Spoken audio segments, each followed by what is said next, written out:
kunjabihari gopijana ballabha girivardhari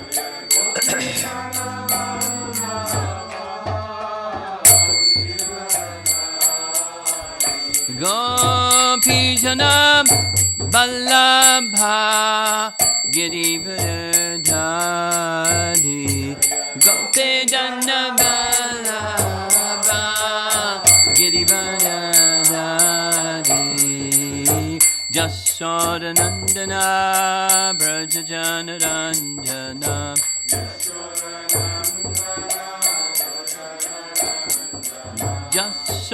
Jasodanandana Brajajanarandana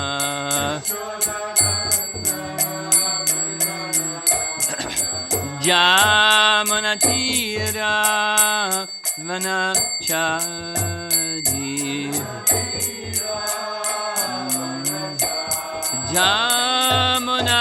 Jamunatira Vanachadi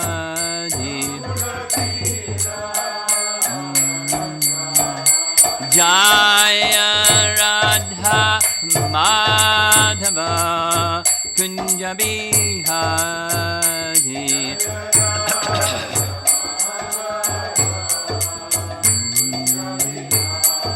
Jaya Radha Madhava Kunjabihari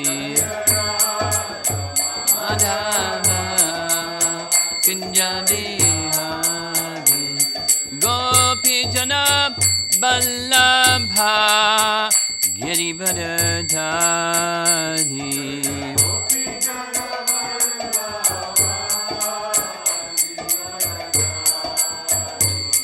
Gopijana Ballabha Girivardhari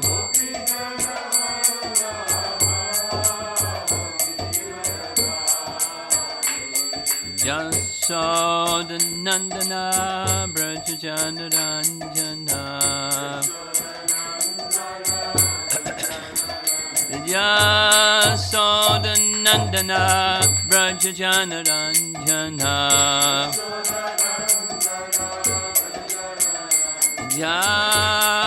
Jamunatira Vanachadi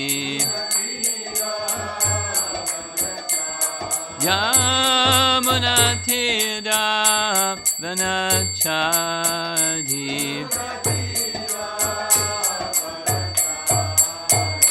Jaya Radha Madhava Kunjabihari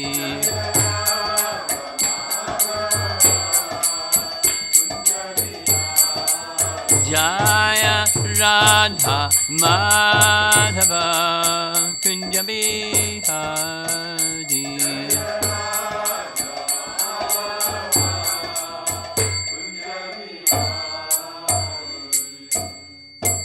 Jayo Vishnupad Paramahansa Parivajagacharya Astatarasatasi Simad His Divine Grace Sri Bhaktivedanta Swami Sri Prabhupada Ki Ananta Koti Vaishnavarinda Ki Grantaraj Srimad Bhagavatam Ki Gora Premanandi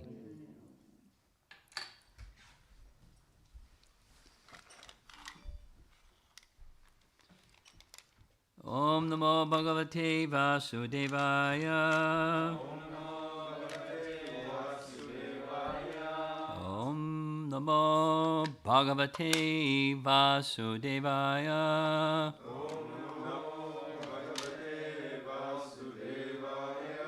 Om Namo Bhagavate Vasudevaya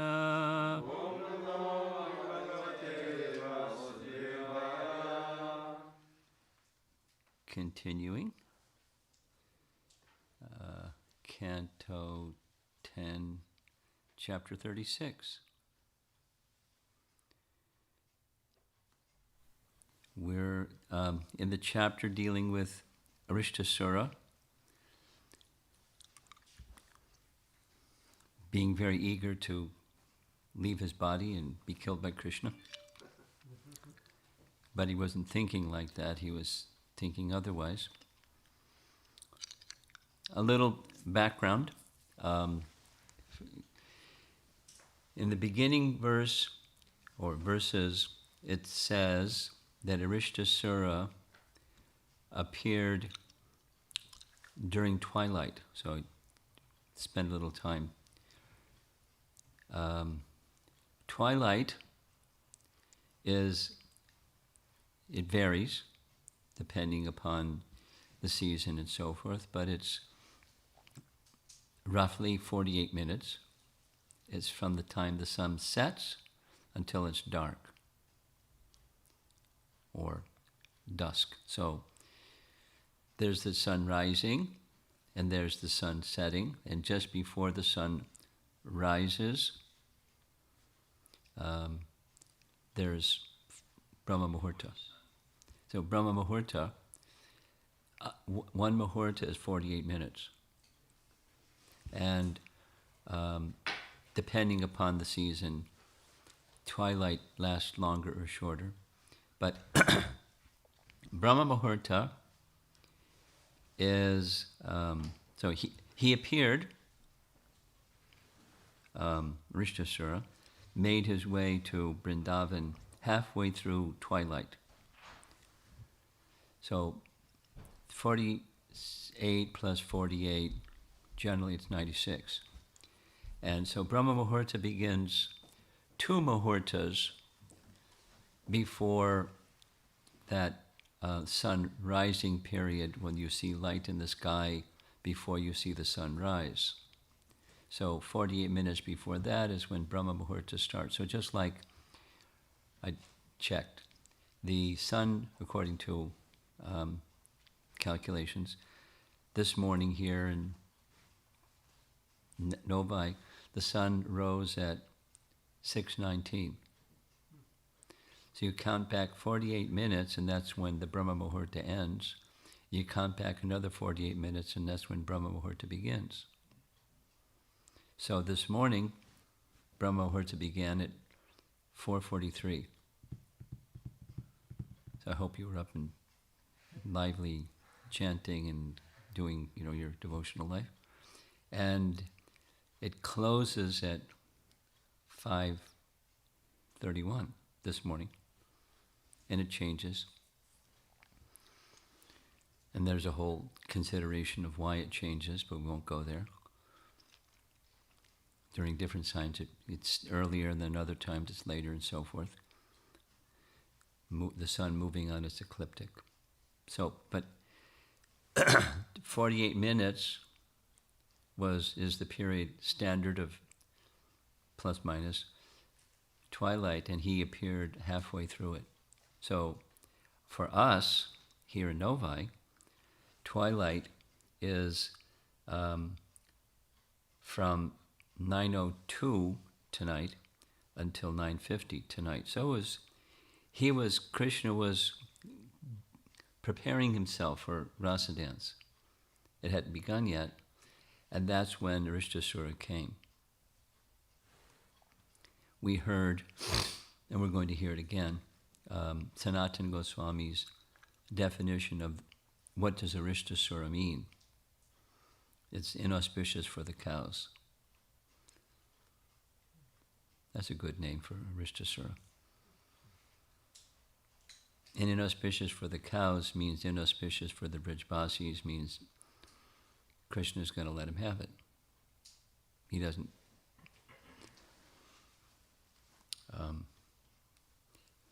Inauspiciousness and Krishna don't coexist. So we're beginning with text 8. So those of you that like to look at the verse on your handheld device or whatever. 10:36:8. Translation. Having spoken these words, Krishna called out to Aristasura, "What are you doing? Don't you know I'll destroy people like you?" So, having spoken these words, the infallible Lord Hari slapped his arms with his palms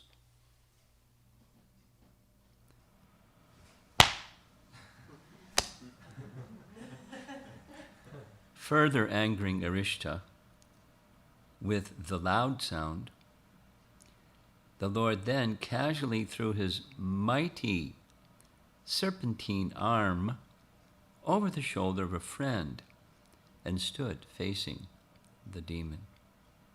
He's intimidating him, like mocking him. Purport, BBT purport, one sentence. Lord Krishna showed his contempt for the ignorant demon.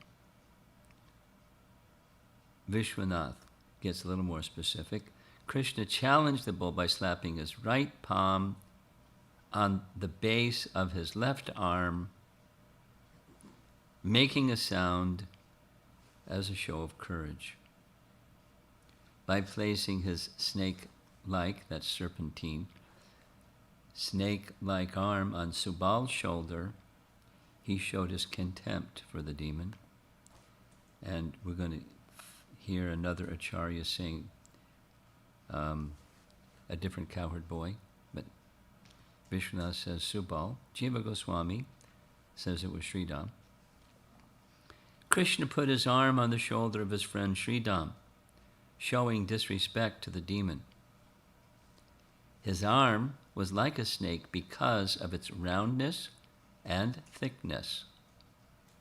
Krishna is called Achyuta, since he did not move from the spot. Harivansha says, quote, Krishna did not move from the spot, being as immovable as a mountain. Vishnu Purana says, quote, he did not move from the spot and smiled with disrespect in a casual manner, unquote. In this situation, Jiva Goswami says, Krishna was very attractive. Hari. Another commentary by Vishwanath. Krishna slapped his arms with his palms to indicate his prowess in challenging the bull demon. Furthermore, Krishna showed his contempt for the ignorant demon by nonchalantly throwing his serpentine arm on the shoulder of his friend, again, Subal. Text 9. Thus provoked,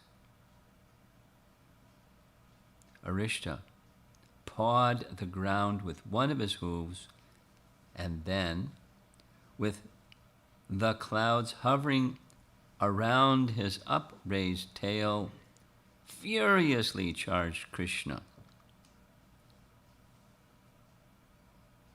Battle scene. Vishwanath. Arishta showed his power by raising and twitching his tail so that it disturbed the clouds in the sky. Jiva Goswami writes, his upraised tail made the clouds disperse by its touch or by its wind. The demon quickly rushed towards Krishna. And here's Sanatana Goswami again giving the Rishta was the very form of inauspiciousness. Arishta, whom no one could oppose.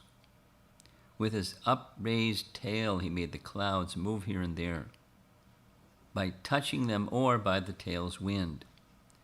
The tail was hard, long, and strong.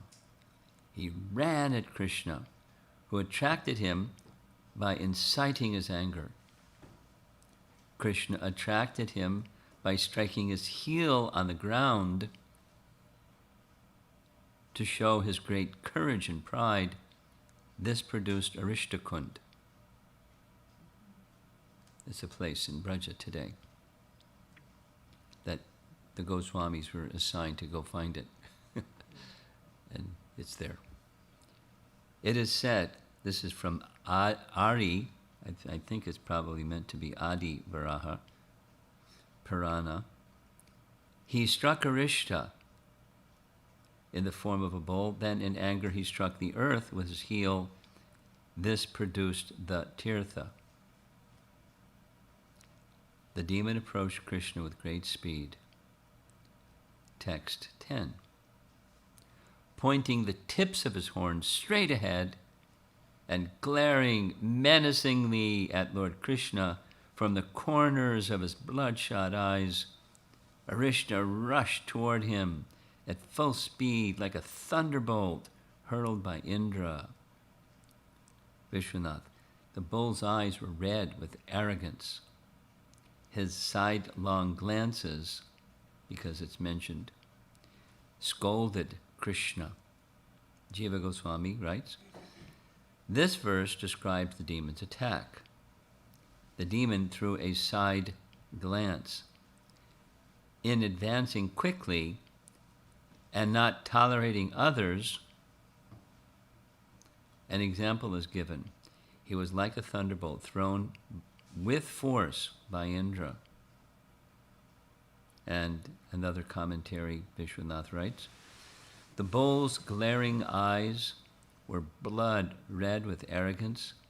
He scolded Krishna with his sidelong glances. That was the purpose. Text 11. The Supreme Lord Krishna seized Aristasura by the horns and threw him back 18 steps.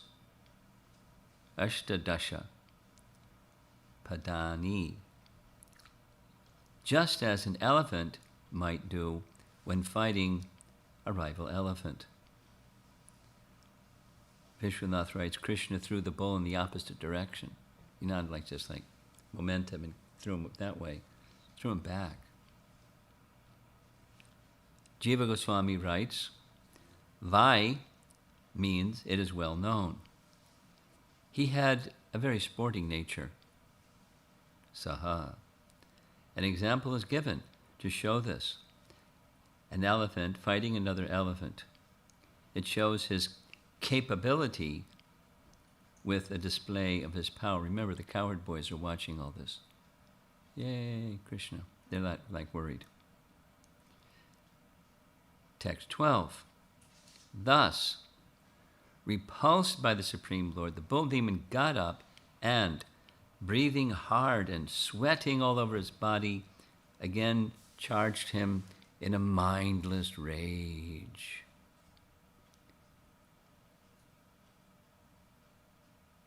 Niksvasan krodha, anger, breathing hard in a mindless rage. Vishwanath writes, being thrown backwards, the bull then got up. Jiva Goswami writes, the demon quickly, Satvaram, got up. In anger he forgot himself. All his limbs were exhausted. Khinna, because of fatigue or anger. Text 13. As Arishta attacked, Lord Krishna seized him by the horns, second time, and knocked him to the ground with his foot. The Lord then thrashed him as if he were a wet cloth, and finally he yanked out one of the demon's horns and struck him with it until he lay prostrate. Yay, Rishta's dead. Grasping his two horns, this is Vishwanath, grasping his two horns in his hands, Krishna twisted him around like a piece of wet cloth. Uprooting his left horn, Krishna dealt him a blow with that horn. Jiva Goswami writes, 2 verses describe with joy the killing of the demon. Kritva means he uprooted his horn. Vishnu Purana describes this, quote, he uprooted one horn and beat the demon with it. Harivangsha says he uprooted his left horn and beat his head with it, as if it were Yamaraja's staff. And the beaten bull then died. And I think this is the last one, text 14. Vomiting blood and profusely excreting stool and urine, kicking his legs and rolling his eyes about, Arishta thus went painfully to the abode of death, the Yama. Krishtram, with pain, he went, Jagama, to Nirrite, the abode of death. So then there's this question, where did he go? We'll hear the description. Vishwanath writes, the bull was put into great difficulty, kasta. Yama then killed the bull, not Krishna. The bull got immediate liberation. There's some other opinions. The Devatas praised Krishna by showering flowers. Jiva Goswami writes, his death is described. He actually bled and released urine and stool bit by bit in the fighting. This verse describes that condition. Shukadev speaks in anger in saying that the demon went to the abode of Yama. However, actually he attained liberation, as described in Srimad Bhagavatam 2.7.34. So in case you haven't memorized that verse, here's the translation. 2.7.34. The demons thus being killed. It's description, just like Canto 1, Chapter 3, there's a long list, or a summary list of avatars. There's another list in Chapter 7 of Canto 2. And there's a little elaboration on Krishna in particular, some others. So in the description of Krishna, it describes the demons he killed. There's a long list of demons he killed that then says, the demons thus being killed would attain either the impersonal Brahmajyoti or his personal abode in the Vaikuntha planets. And that's not the purport, that's the verse. So, Jiva Goswami says he actually got liberated, but Shukadev Goswami is angry. Arishta, look what he did. So, or, Jiva Goswami writes, the statement can mean, on dying, Nirrite, he went to the abode, Kashyam, of the Lord. After his death, the Devatas praised him, not Arishta, but Krishna. They could not do this immediately, since they were afraid. And final commentary here. Arishta underwent great difficulty. And then Yamaraj came to kill him. Again, he's saying Krishna didn't, Yamaraj did, rather than Krishna himself. Nevertheless, he immediately attained liberation. The demigods praised Krishna by showering flowers.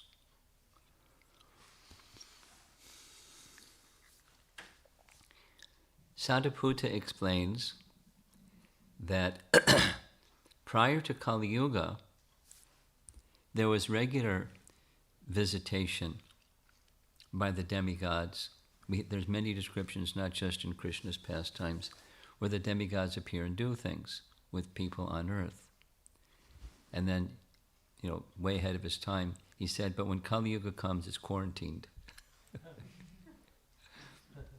Too toxic. Kali Yuga and the earthly planet, we're not going there. So people today, hearing about the demigods, this and that, common this and that, like, what? That's too much a stretch of faith.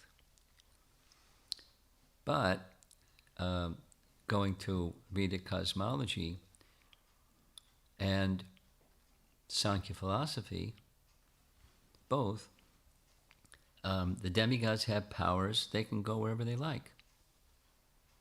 And if they don't like, they don't. If they do like, they do. And so And then comes this picture of cosmology that says Bhu Mandala,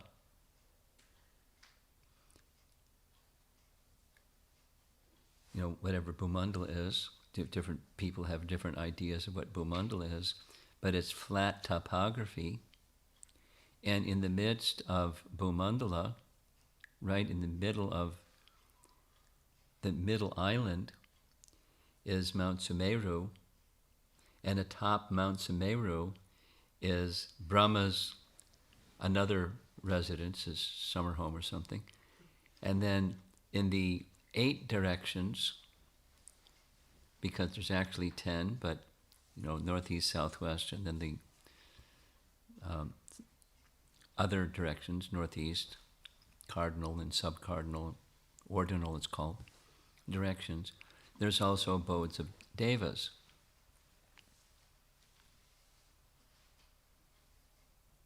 So it's not a stretch. They can go from the top of Sumeru to somewhere in Bhumandala, because they're on Bhumandala, they're in the plane of Bhumandala. Above that is Swargaloka. Above that is Swargaloka.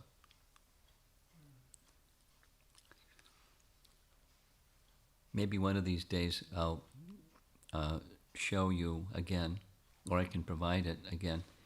There's a little video prepared by the TOVP folks, and it's narrated by Antar Dweep, who's in charge of the TOVP, and he gives a video graphic depiction of what Vedic cosmology is going to be at the Temple of Vedic Planetarium. Have you seen it? I've seen just a picture on internet. Okay. There's more than this little video. So,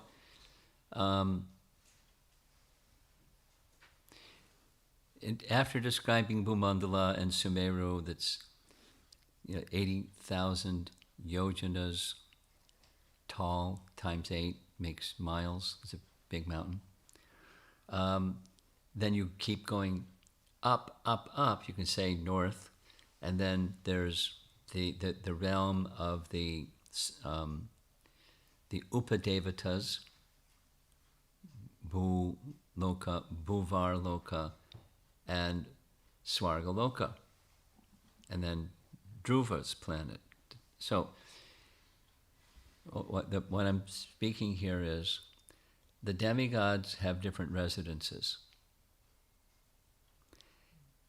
And from them to go from the top of Mount Sumeru, which is part of Bhumandala, to another part of Bhumandala, they have the capacity. And so the demigods, went to the abode of Lord Vishnu. That's non-different from Dhruvaloka. You with me? Svetadweep and Dhruvaloka. They're different ways of describing the same place. That's where they went. They have the capacity to go there. They certainly have the capacity to go down as well as up. And so their appeal was, please appear and diminish the burden of earth. Too many demons. So Vishnu said, sure. And they know that Krishna is that form of the Lord that appeared on earth to dismiss the demons. So this is Braja Leela, but he's killed demons outside of Braja also. And he is just fulfilling his promise to the demigods and his promise to the world, that Pritranaya Sadhanam Vinashaya Chaduskritam. And all of that is secondary. The language that we've heard, it's secondary, or another way, it's routine. The real thing, because we may follow a routine in our lives, the way that language is used. We brush our teeth, but that's not the essence of our life, is brushing our teeth or putting on our socks or, something. The essence of our life is whatever the essence of our life is. And the essence of Krishna's life is reciprocating loving dealings. with everyone, according to their regard for him. So killing of the demons is, okay, you want me to be your enemy? Because that's what he came to Vraja, like tearing up the place, wanting a fight. That's very clear from the narration. That was his mood. He is like a wild man, wanting a fight. Okay, I'll give you a fight. Not only that, you're disturbing the cows, you're disturbing the Brijbasis, you're finished. You want to fight? You're finished. Send you to the abode of death.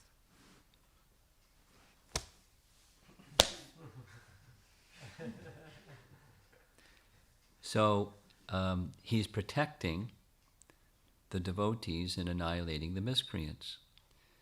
And it's a lila. It's not a fake drama on a stage and he's just pretending something. He's come to this world to do some service for the demigods and so forth.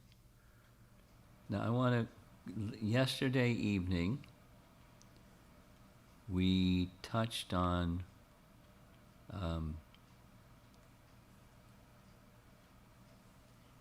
because there was some question, we touched on this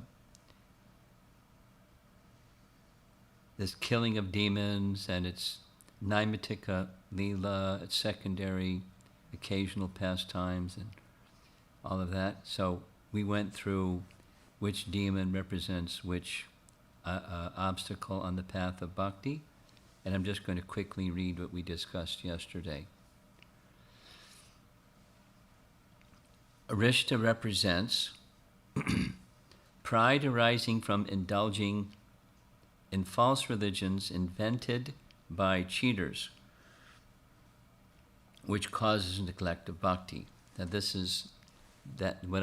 I'll read it again. That was from cut and paste from the VIHE and their course document for Krishna's kills the demons in Vraja. Pride arising from indulging in false religions invented by cheaters, which causes neglect of bhakti. So pride causes neglect of bhakti. And there's a particular kind that's being described. Here's from Krishna Samhita, here's the writings of Bhakti Vinod. Many weak-hearted people give up the path of regulative principles and enter the path of attachment, neglect of bhakti. When they are unable to realize the soul's spiritual attachment, they behave like Rishabhasura or Aristasura by cultivating perverted material attachment. They will be killed by the prowess of Krishna. The example of this obstacle is regularly found among the selfish dharma devotees, the show bottle devotees, Rishtasura. So I'm just going to read one more thing and see if there's some discussion. The summary of this is from quote from Chaitanya Shikshamrita.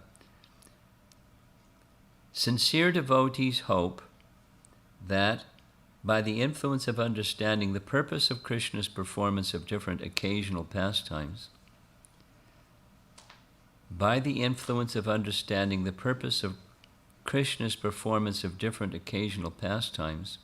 their own various anarthas, or unwanted material contaminations, will be destroyed. So it's important in hearing. It's a nice story, but to get the full effect of the intention of Krishna's pastime and narrating it, by the influence of understanding the purpose of Krishna's performance, of different occasional pastimes, their own various anarthas or unwanted material contaminations will be destroyed. Or elsewhere it's said in this same document, by remembering those pastimes, the devotee aspires to destroy his own sinful conduct. Now we have lots of opportunity to destroy sinful conduct. And some of this is not exactly sinful, it's just like deviated. It's an obstacle, that's the common language, not necessarily sinful, but are succumbing to obstacles and indulging in distraction from bhakti. So the pastimes, just like we know from Bhagavad Gita, in the early chapter 1 in particular, there's a number of times that Krishna addresses Arjuna by a certain name, and Arjuna addresses Krishna by a certain name, appropriate for that aspect of Krishna that's being invoked. The name carries a certain potency. Now the name Krishna is complete because it's the all-attractive totality. But there's features of Krishna and names of Krishna appeal to and invoke that particular feature of Krishna, like Nrsingadev.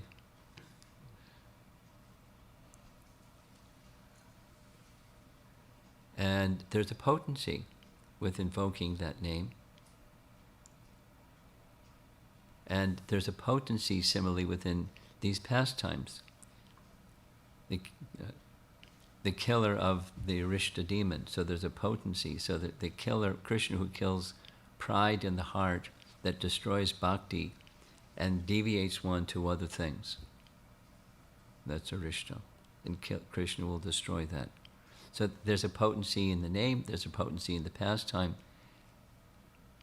The meditation can be specific to Arishta, or can be, or whatever your way of meditating is. There's a purpose. Specifically, when Krishna appears, one of his purposes, in addition to annihilating the miscreants and protecting the devotees, is to help us, sadhakas, because that term is used in Bhaktivinoda Thakur's writing, to help us feel Krishna's protection from our own impurities. Krishna, please uproot our impurities. And hearing the pastimes helps. It's a meditation on Krishna's removing our impurities, because Krishna has the power and we don't. Very similar to the chapter 19, 5th canto prayer of Prahlad. In Harivarsha, he's offering prayers to Lord Nrsingadev. Please remove the contaminations of my heart with your sharp teeth and claws, and please remove the contamination from my heart. The Nrsinga protects by removing contamination from his devotee. That's protection. And we want Krishna's protection, we should want Krishna or Nrsingadev or the personality of Godhead to protect us from our own impurities. And these pastimes are but specifically, explicitly beneficial for that purpose. I mean, it's a little esoteric, and you don't have to know esoteric, it's going to happen anyways. But if you understand it, then it's like, wow, Krishna's very kind. It adds to your appreciation of Krishna's kindness and the appeal to Krishna to give me protection, like the Brijbasis. When Arishta came into Braja, halfway through twilight, his roar, his shaking of the earth with his hooves, his chasing after the cows, just the sight of him, he was so humongous, they had to look up. He's so big, snorting and roaring, and they called out for Krishna. What are you going to do when somebody like that comes around? There are prideful people in this world, and sometimes we bump into them. But sometimes they rule countries, and they're look out, Krishna. But then in the proactive sense is not just like, Krishna, protect me from those terrible prideful personalities, some bully or something like that, is make auspiciousness in this world by the chanting of the holy name and the propagating of the message of Krishna. Because that all the other stuff is due to forgetfulness and going the other direction, going into, I want to be the enjoyer of, independent of Krishna. So what's the antidote for darkness? The light of the Bhagavad. That's our conviction, and it's our lives in service to the world. Receive light and give light, and be protected by Krishna. So let's see if there's some discussion.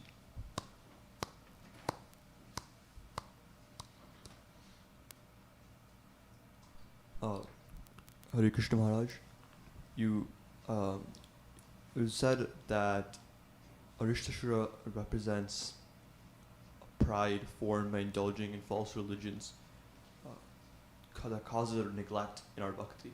So is it the pride that's causing the neglect in our bhakti, or is it the indulging itself involved? The indulging is the byproduct. It's the effect, not the cause.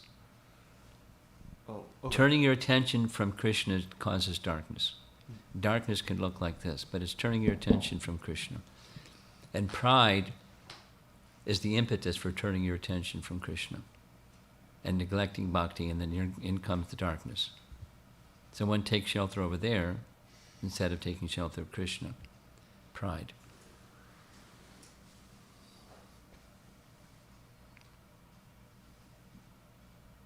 Anything else? Behind to your...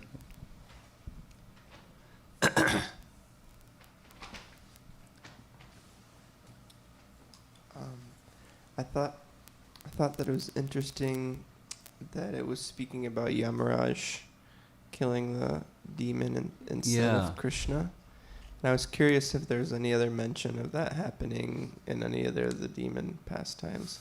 And I was kind of thinking maybe it's because the demon is a bull, and it's like a really inauspicious thing. You got it. But I was also thinking about got it. Vatsasura, who's a calf. Yeah. So I was confused why maybe that didn't happen with him also. In Gopal Champu, so there's no mention of Yamaraj with Vatsasura. But there is, in Gopal Champu, there's this intriguing dialogue between Krishna and Balaram. Krishna says, "See that guy? Yeah. He's not a calf." Oh? Look closely. Yeah, he looks fierce. Should I kill him? With your permission, you're my elder brother. People may talk. You're not supposed to kill calves. Krishna then countered it, saying, when he's killed, they'll see he was a demon, so they won't criticize. But there's no mention. That's like, an intriguing Jiva Goswami jewel. But no mention of Yamaraj in that commentary. There's mention here because of that word that's in the abode of death. And so the acharyas are illuminating how to understand that. They don't all say that, but two of them say that.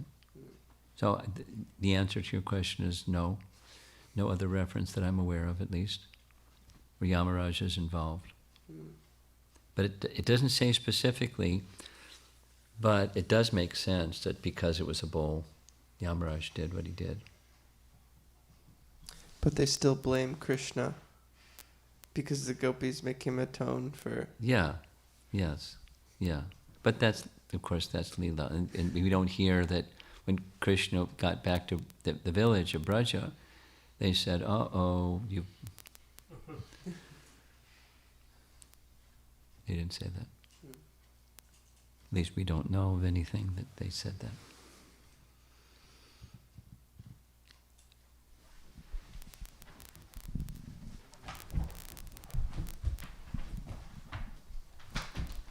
You got to take your mask off, please. Hare Krishna Maharaj, I had a question from yesterday's morning Bhagavatam class. So whenever obstacles come, it's important, as mentioned in yesterday's class, we try to take shelter of Krishna. So my question is specifically related to the mood of taking shelter of Krishna when obstacles come. Is it that we should be in a mood that please give me the intelligence to, when facing this obstacle, to serve you or go deeper in my connection with you, or should the mood be like, please remove the obstacle, it's becoming too much for me to handle, if the obstacle is too much in the path of taking shelter of Krishna? What do you think? I think the former is a Yeah. Yeah. And the frame of your question is, it's too much for me to handle. That's, that's the part that kind of, that's not the mood of a Vaishnav. Too much for me to handle.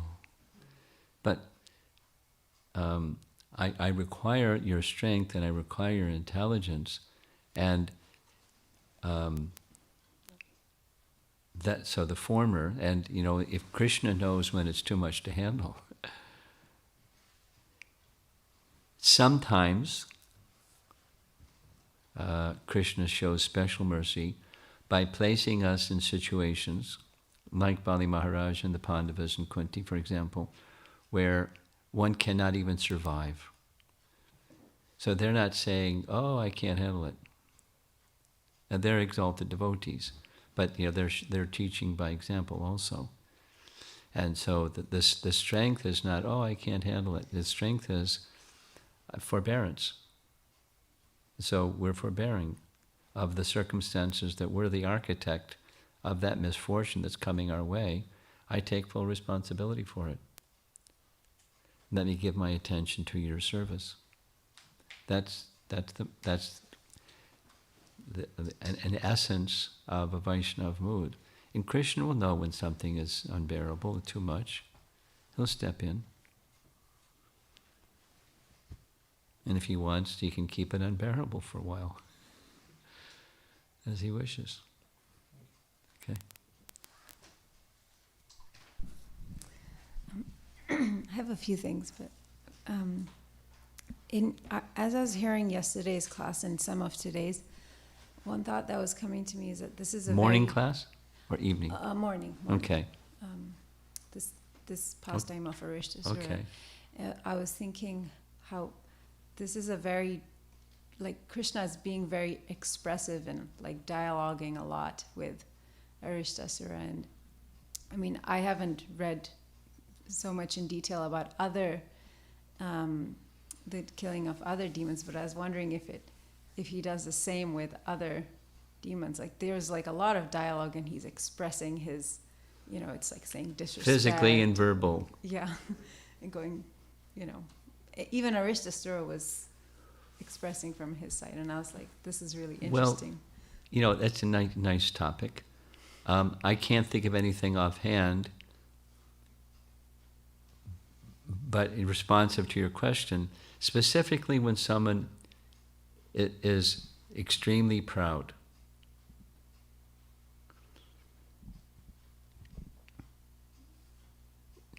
according to what Narada Muni says about the pride of now the coherent Manigriva, pride destroys all good qualities, and pride is such that you can do any terrible thing and you feel justified because of pride.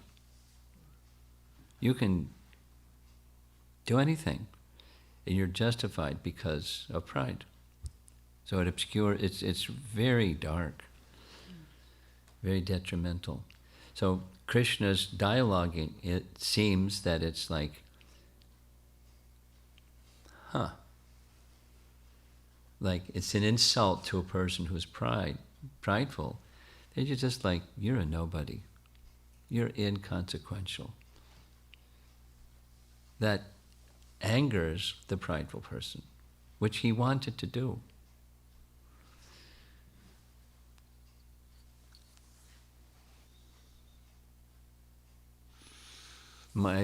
There's something almost came up where Krishna was also, taking the same position because of somebody prideful. I can't. So it seems to be specific to pride rather than like a general behavior when he's dealing with demons.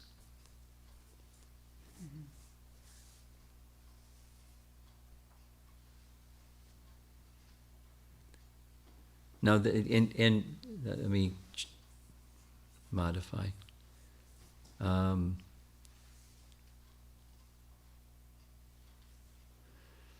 There's chivalrous talk between a demon and Ramchandra certainly does like this. Before there's a battle, there's like chivalrous talk, and that's part of the enjoyment of the Lord. It's part of rasa, chivalry. He enjoys. So chivalrous talk is part of chivalry. But demons in Vraja, I can't think of any dialogue before the killing of a demon in Vraja besides this one. Okay. Following along on a similar thing is, especially in today's reading, the word disrespectful came up, maybe even a few times, and you just mentioned how Krishna wants to insult that because of the pride. But when you read that, I was thinking how we're always taught to be respectful to all living entities. And of course, Krishna's disrespect is like, it's not the disrespect that I would show to somebody. But it was something that I was thinking of, in terms of application, we're always taught we want to be respectful to everyone. Whether, respect is one thing and liking is another thing, but we always want to respect. Yeah, so the heart and the words and speech may not seem to match. Something may be said specifically to help someone become triggered. Let's just say, a spiritual master chastising a disciple. I mean, I don't like to do that, but sometimes Prabhupada would do that. And it wasn't disrespect, it was purification. A famous one is someone coming to Prabhupada saying, I'm the most fallen, and Prabhupada saying, you're not the most anything.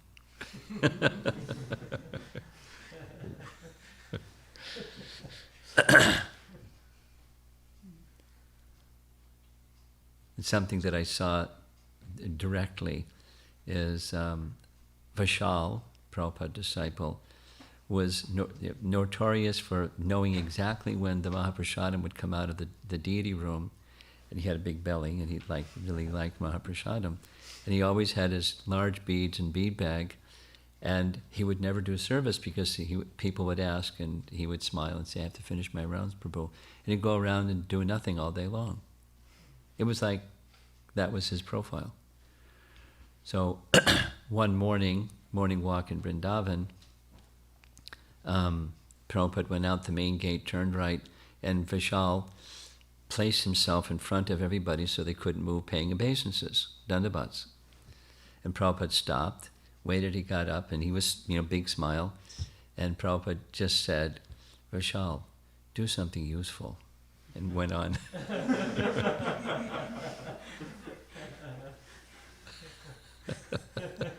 Like he didn't know, but anyway, so it's not, one can say, well, that's not very respectful. But that's spiritual master to disciple, with knowing the need of the disciple and the relationship being intact and so forth. So,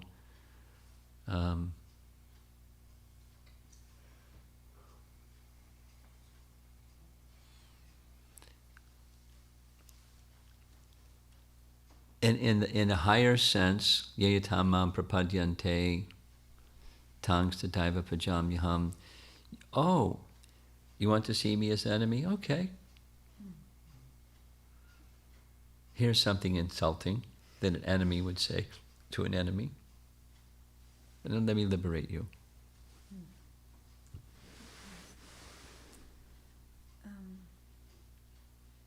I can ask more things, but... Go ahead, you got the microphone. Okay. In the section where we heard how the demigods no longer want to come to Kali Yuga because it's so degraded and, Yes. get quarantined. They want to quarantine from here. I was thinking, something I've heard in the past, I don't know where it's come from, but I've heard that the demigods want to take birth on this planet because from this planet you can It's actually easier. go back to, it's easier to go back to Godhead. So There's a purport in, somebody knows where the purport, somebody can find the purport while we're sitting here. It's where this reference is made. And it's not something that's repeated many times, but it's a one-time statement in a purport. And it's that, you found it? Okay. It's that in the heavenly planets there's such abundance of enjoyment, the tendency is to be an enjoyer of the enjoyable facilities. And the earth planet is more favorable. It's neither to this or to that. That's that's a simple explanation of that reference. Mm-hmm. We're in a better than going to the heavenly planets is being where we are. There's advantages to being where we are. Okay? Mm-hmm. Something else? You're done. I might have to think a bit more before Okay. I ask the other ones. Anybody else in the room? 'Cause then we'll go to online. We'll go to okay. Hare Krishna Maharaj. So, regarding the pride, if I come across a person with pride, sometimes I get triggered. So, what should be my mood? When I come across that kind of a person. What your mood should be is, this is, listen again to the recordings of the Dhruva Maharaj topic, the react versus respond section. And because it comes 3 times. The longest one is when his mother advises him. And then Narada advises him, and then later Swayambhuva Manu advises him. So it's an important topic. So you'll get some details, but you there's not like a cookie cutter answer to this, but this situation is coming my way because I'm responsible for my past misdeeds, and here comes a reaction from my past misdeeds. I take responsibility. Not that I like the behavior or, whitewash it or something, but you go to a neutral space. This is happening because. Now, then you start making a little list, a brainstorm list of what are some of my options. Don't blame the instrument of your karma. That's one of the messages. I take responsibility for this misfortune that's coming to me. Sad asad yoni janmasu, Bhagavad Gita chapter 13. I think it's text 22. You can look it up. Sad, we're the architects of our own misfortune. So I'm accepting this is my misfortune. I'm not going into the blaming position. What's the best service given the situation? Service to Krishna, service to this living entity who's Krishna's part and parcel. And then, you can make a little list. What are your options? And then select from the menu. One of the things that's helpful, kind of like soothing for your mind, is that person is really feeling pain inside. There's this popular saying, or it's not like a scriptural one, we can easily forgive another person if we understood what the pain that they're feeling and why they're behaving the way that they're behaving is because there's some pain inside.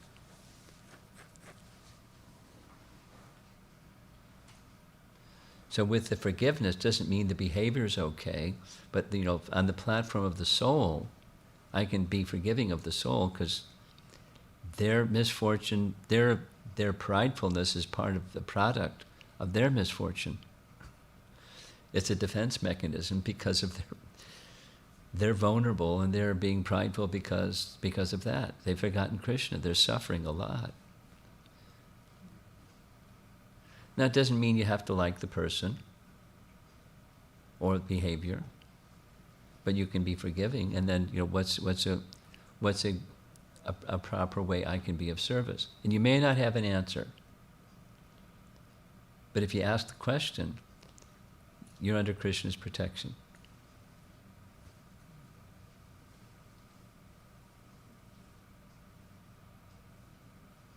You're under the Daivi Prakriti instead of the other one.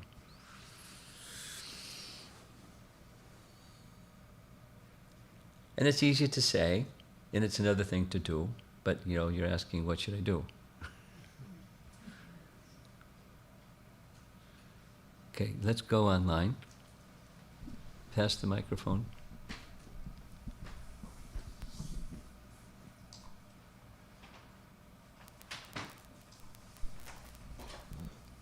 The first question is from Atulya Devidasi Mataji. There are so many demoniac circumstances in this age of Kali, probably much more than other ages. What are the means? How is Krishna killing the demons in the age of Kali?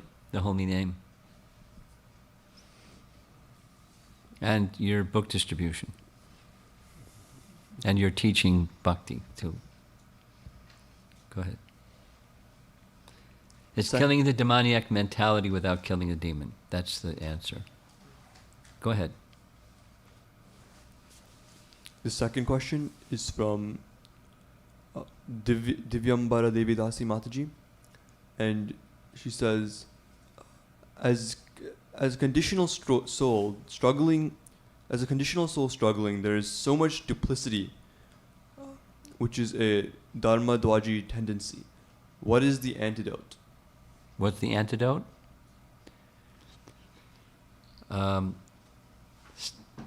Similar to her question, which is pause, step back. Here I am, in the midst of, receiving the reactions of my own misdeeds and turning my attention away from Krishna. And this tendency is there. So now I feel regretful for my past misdeeds and for its fruit, this tendency. What are some strategies I can make to turn my attention the right way instead of the wrong way, to go from darkness to light? And having companionship, someone that you can consult and take guidance in, and you turn on the light and the darkness goes, in short, and find out what ways work best for you for turning the light on. And be patient when light doesn't immediately go bright, and that tendency seems to linger, and it's like it hurts. Go ahead. The last question is from Amara Devidasi Mataji. Yeah, pride enters so subtly that it shows its effects before I can understand that it has shows entered. what? It shows its effects. Its effect, okay. Yes, its effects before I can understand that it has entered. Should I focus on this or keep striving for quality chanting and prayers? You go to the light and darkness is dispelled. That's the answer. Be aware what are the prompts for darkness. So let's say you may be prideful in this and not really so much in those other things. So you can be aware of what's the root or the channel that pridefulness comes, and be more alert when it comes to that channel tendency. But that's an awareness that doesn't get dealt with without going to light, and the enthusiasm of going to the light, being in service to Krishna in a meaningful, pleasing way. And then you get strength and more understanding of, you'll understand sooner rather than later that pride is trying to enter, or pride is beginning to enter or something. Tendencies don't go away quickly. We all have it to have such a tendency. Okay? Anyone else in the room? Because looks like that's it for online. At least for now. You have something else? It's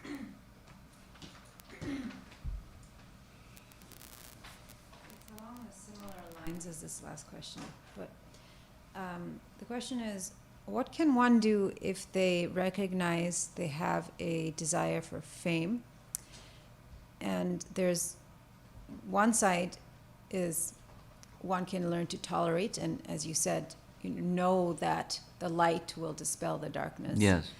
The other side, something that we sometimes hear is that, well, we can become famous for Krishna, which is something I don't fully understand, but we do hear that sometimes. So, well,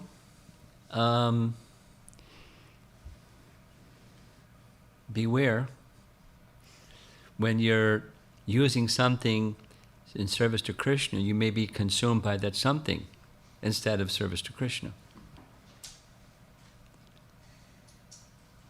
Dovetailing can mean, let's just say, take music. Music is kind of like a universal thing that of all times and all cultures in the world, music is attractive and a way of communicating and a way of communing, and music has its own power. And, somebody may be particularly strongly attracted to music. Okay, I'll dub that particularly strong for Krishna. And then you may just find yourself adrift in music and not on for Krishna's service and Krishna's pleasure. So that's music, and that's less dark than attraction for becoming famous or a person of renown. That's dark. It's more dark than music. Mm-hmm. So,